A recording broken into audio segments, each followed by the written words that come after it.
Hi, in this video we will see how to add transparent text layer. For that, go to graphics and add a new layer. Let's repositioning it. You can also change the background of this layer by clicking this color picker. Any color you can choose to add.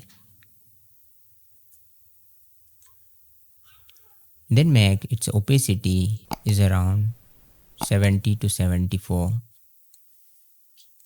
Then add a text to this layer. Here are a type tool.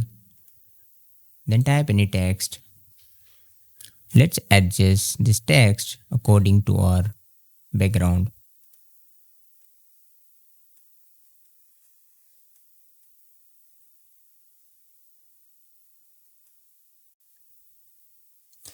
So in this way, we can add transparent text layer in Adobe Premiere Pro. Thanks for watching. Subscribe for more.